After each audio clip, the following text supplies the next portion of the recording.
Fort Bliss, secret headquarters of U.S. Joint Operations Special Forces.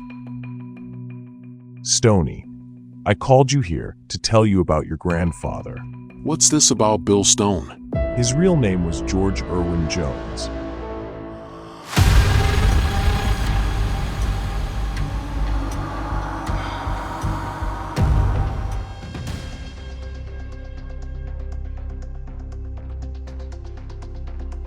In a secret government office located on the outskirts of Washington, D.C., sits the control center of the covert U.S. Space Force Operations Headquarters. Commanding General Ted Brock has learned through the CIA that the Soviets have placed an orbiting satellite armed with a deadly atomic warhead. Welcome, Colonel Jones, to Virginia. You have been named for a special mission. We know the Soviets have placed an atomic warhead in orbit aboard a satellite. You will man one of our covert spacecrafts to disarm the craft undetected covertly, leaving the Russians in the dark as to why. At a secret location deep in the mountains of Virginia stands the launch facilities, as the ground crew prepare the Atlas missile booster to attach the space capsule.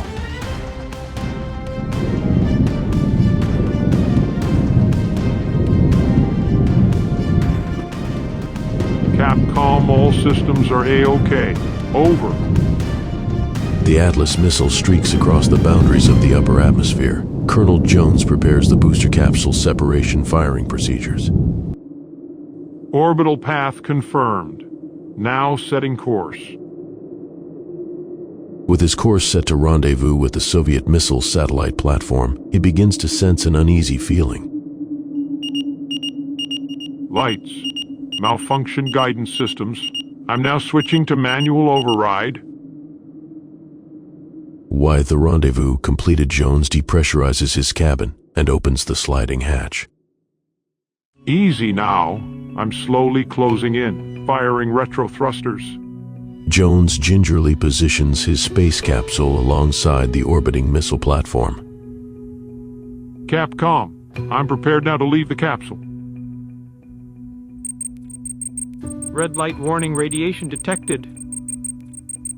The radiation is coming from a hairline crack in the warhead, emitting at an ultra-high level. Jones exits the capsule with hand thruster tethered to his spacecraft, providing oxygen. With the radiation leak, his survival window shrinks before he'll surely succumb, determined as his temples throb with the beat of his heart racing in his ears.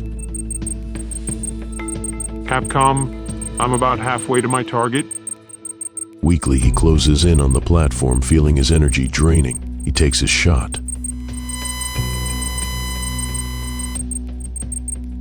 Capcom mission accomplished. She's toast. To Jones, the distance back to his spacecraft seems like miles instead of yards. Totally exhausted and tired, he steadily steers himself in and locks the hatch shut.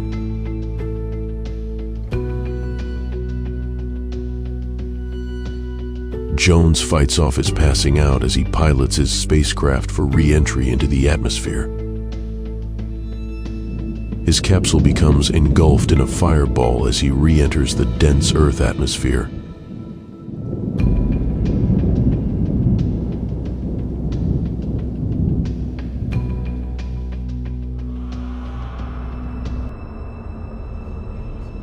West Berlin, haven for spies from both sides of the Cold War between the United States and Russia.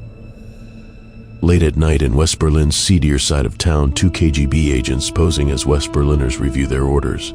Mikhail, what do they want us to do, comrade? We must liquidate Lieutenant Colonel Jones.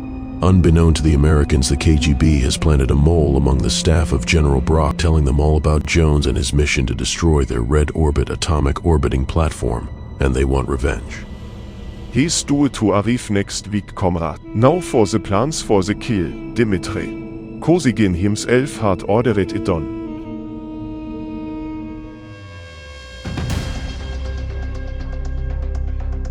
Flying under the guise of a normal commercial airliner, Colonel Jones and Captain Max head to Germany.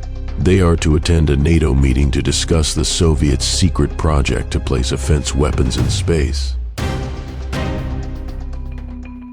You know, back in '62, I met those mop tops once in Hamburg. Would you believe at the Indra and the Star Club? I find that very hard to believe. Please return to the cabin. We're here. Tempelhof Airport, West Germany, gentlemen.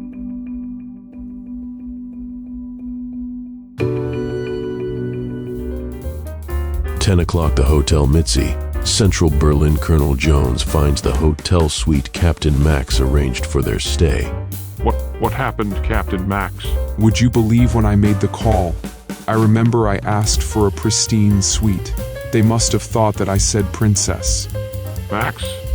I find that too unlikely to believe.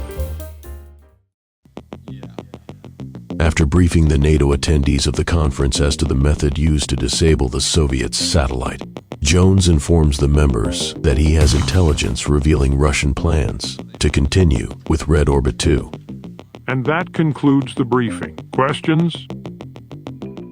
With the conference over for the day, Jones and Max head back to their princess suite of the Hotel Mitzi.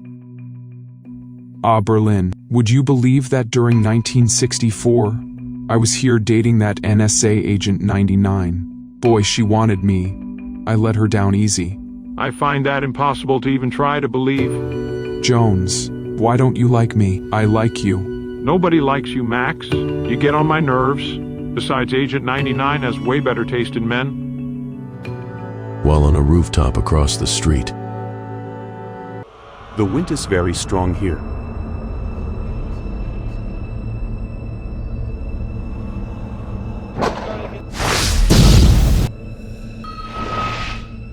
Would you believe they missed us by that much? Enough. We're easy targets. Get up. later that night, Max starts an argument as an excuse to leave to meet up with the KGB agents. Max meets up with the KGB on the rooftop across the street.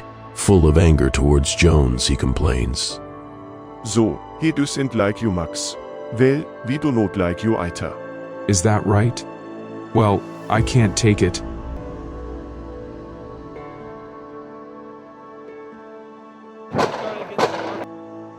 Max stands over the bodies of his former comrades. Consumed in his hatred, he will kill Jones himself. Sorry about that, comrades. Got to go.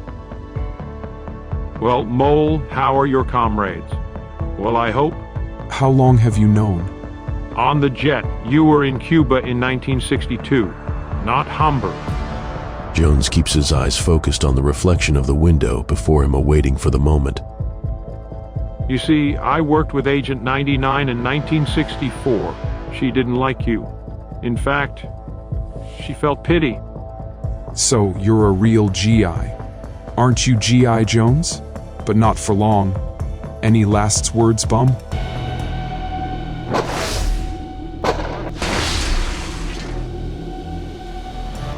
I'm hit! Or please don't kill me. What's to become of me, Jones? Would you believe 25 to life?